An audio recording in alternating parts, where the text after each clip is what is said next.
What's going on, everybody? My name's Austin, and welcome to Cast Iron Cooking, where we find recipes online to try out in our trusty cast iron skillet. Let's get cooking. So for today, we're gonna be making old-fashioned biscuits, and we're gonna finish them with a little Mike's Hot Honey. So we are gonna start off with about 3 cups of all-purpose flour, and you can really use any good all-purpose flour brand. That's about 3. I'll put a little bit more in. And for this recipe, for old-fashioned biscuits like this, you don't want to use too much flour because they're prone to drying out. So you really just want just enough flour in there.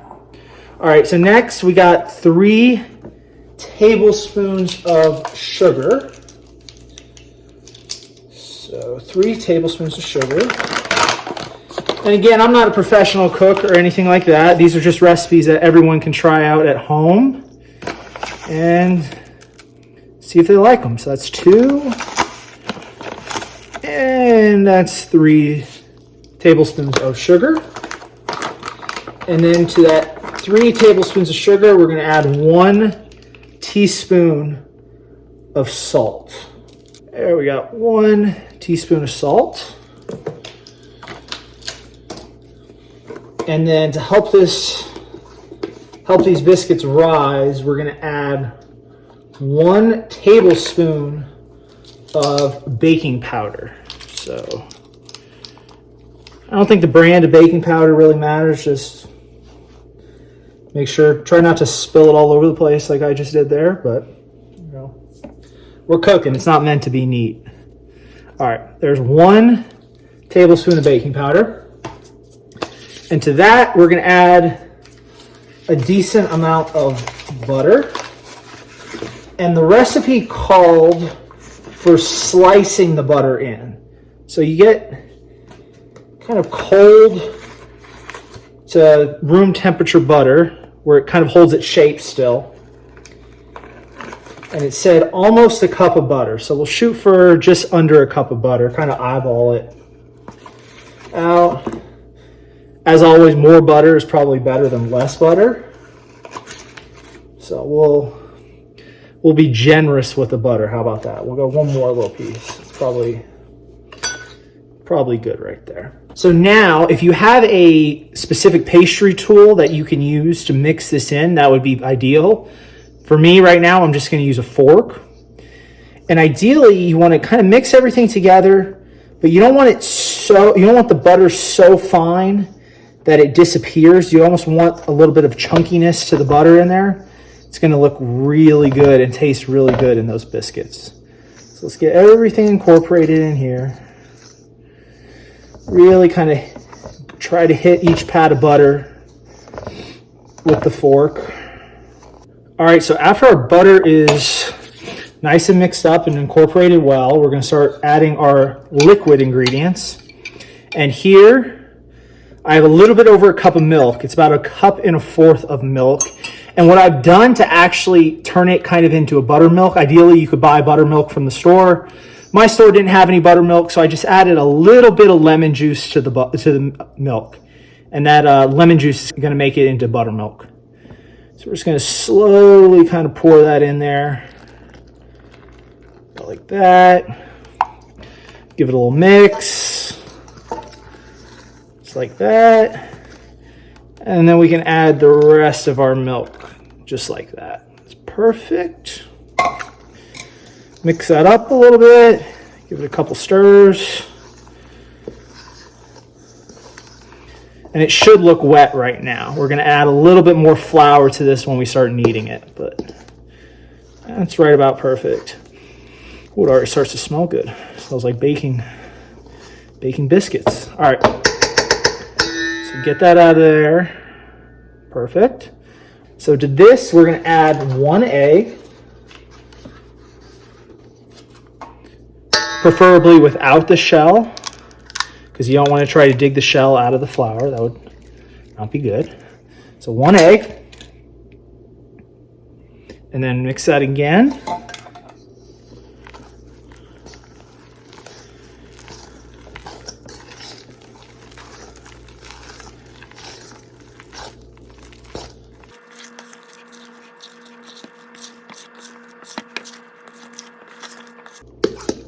So before we get this out of our mixing bowl here, we want to add a little bit more flour to help us get it out. So we're going to add just a little bit, nothing crazy. Remember, you don't want to add too much flour to dry it out. Just a little bit more to help us get the texture we want. All right, that's right about perfect. Get that off the fork. And here we want to add some flour to the board we're going to knead the biscuits on. A decent amount of flour there. You don't want it sticking. You can always move a little bit off to the side and incorporate it in as you go. That's kind of what I like to do. Okay. So here we have our ball of soon-to-be old-fashioned biscuits. I don't know if the camera's going to pick it up, but you can actually still see the little bits of butter in there, which is exactly what you want. Right there's a nice little piece of butter. It's going to melt perfectly into those biscuits. So in terms of kneading, we want a texture kind of, we don't want it exactly like this. You don't want it sticking completely to your fingers, but like I said, you also don't want to dry it out too much. So you want just enough flour in there where it's not sticking to your fingers, but not too much flour where you dry it out. So just add the rest of that flour in there.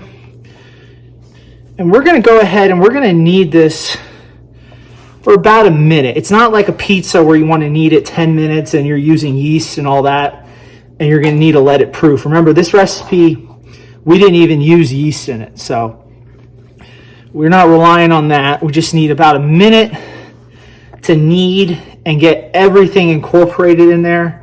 And as you go, if you notice, oh, it's a little too sticky, you can always go ahead and add a little bit more flour like I'm going to do now. Just where it's not sticking to your fingers is what you're looking for. So go ahead and knead that. I'm going to go ahead again and move some of that extra off to the side.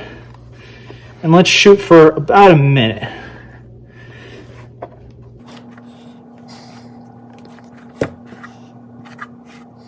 So after we've kneaded the dough for about a minute, we're going to kind of try to shape it into a circle like this.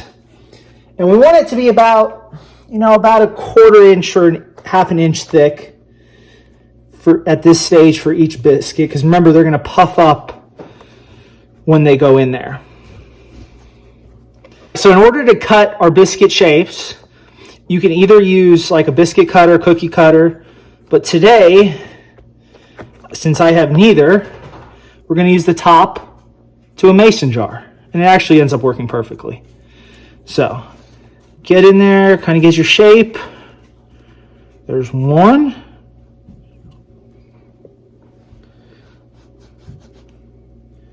Two.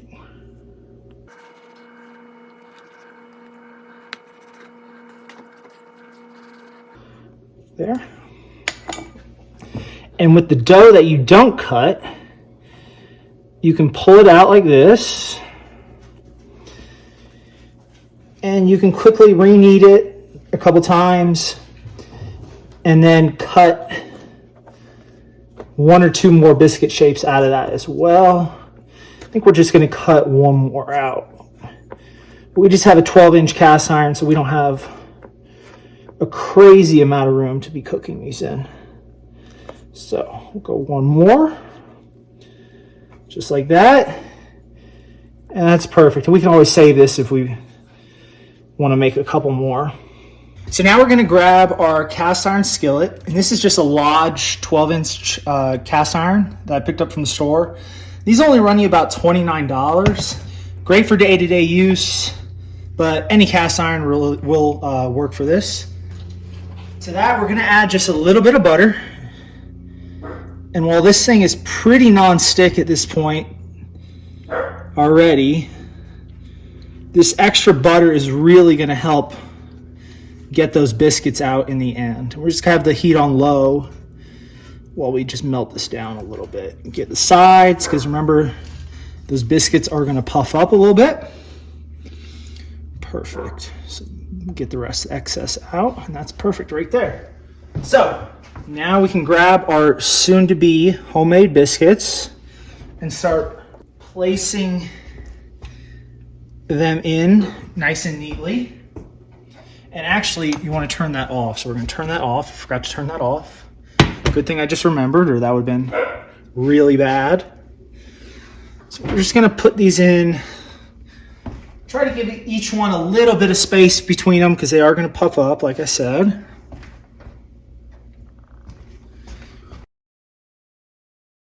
I think we did the perfect amount. So we got that one last in the corner. Yep, absolutely perfect. All right, so we have preheated our oven to 350 degrees, and we are gonna let these biscuits ride in there for about 12 to 15 minutes. I like to check them at around the 12-minute mark to make sure they're not getting too brown. We're gonna take a look. And yeah, they could go for about 15 minutes, I think, total. So we will see you then. These suckers are just about done. Oh yeah, they are perfect.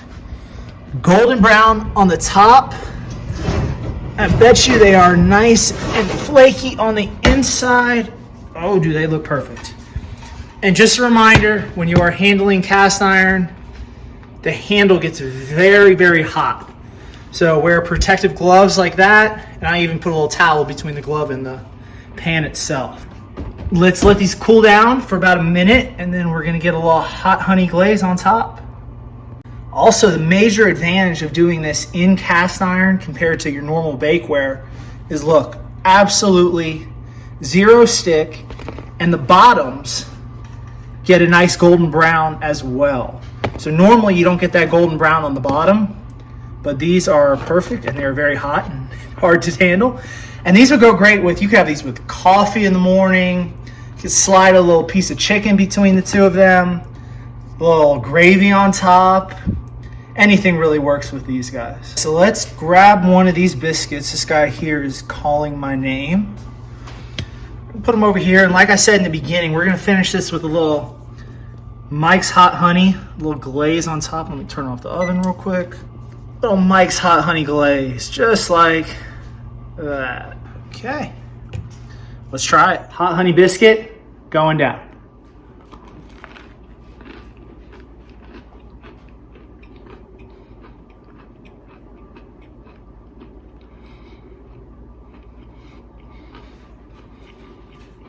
It's very good. The honey on top, I actually prefer to adding like butter on it. I think it's already nice, has a decent amount of butter from when we were kneading it. Perfect. All right, for the 5-star food critic, see what you think. Good or no? Huh? Good biscuit? Yes?